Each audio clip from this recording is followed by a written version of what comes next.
बऱ्याचदा जमीन खरेदी करताना असं होताना दिसतं की जर समजा एखाद्याला जमीन खरेदी करायची आहे आणि इतरांना ती जमीन विकायची आहे, त्यावेळेस त्यांच्यामध्ये व्यवहार हा होत असतो आणि अशा व्यवहारामध्ये काही किंमत आता द्यायची, काही किंमत नंतर द्यायची, असा तो व्यवहार असतो।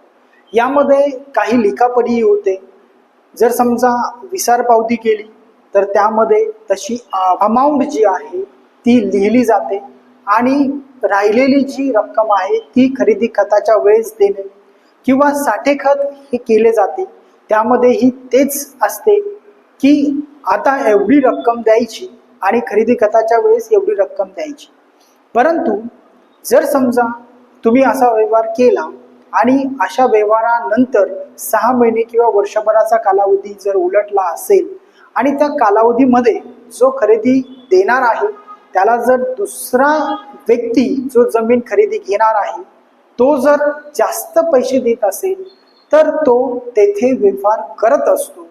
मग इथे आधीचा जो काही व्यवहार तुमचा ठरलेला होतो त्याचं काय, असाही प्रश्न सर्वांना पडतो।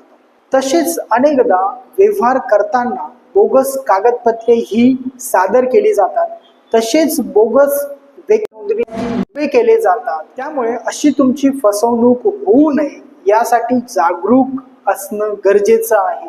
त्यासाठी कागदपत्र समजून घेणं, त्याची माहिती गोळा करणं, तज्ञांचा सल्ला घेणं, या अनेक बाबी येथे आहेत। कारण असा व्यवहार तुम्ही करणार आहात तो 10-12 हजाराचा नसून लाखोंचा असतो।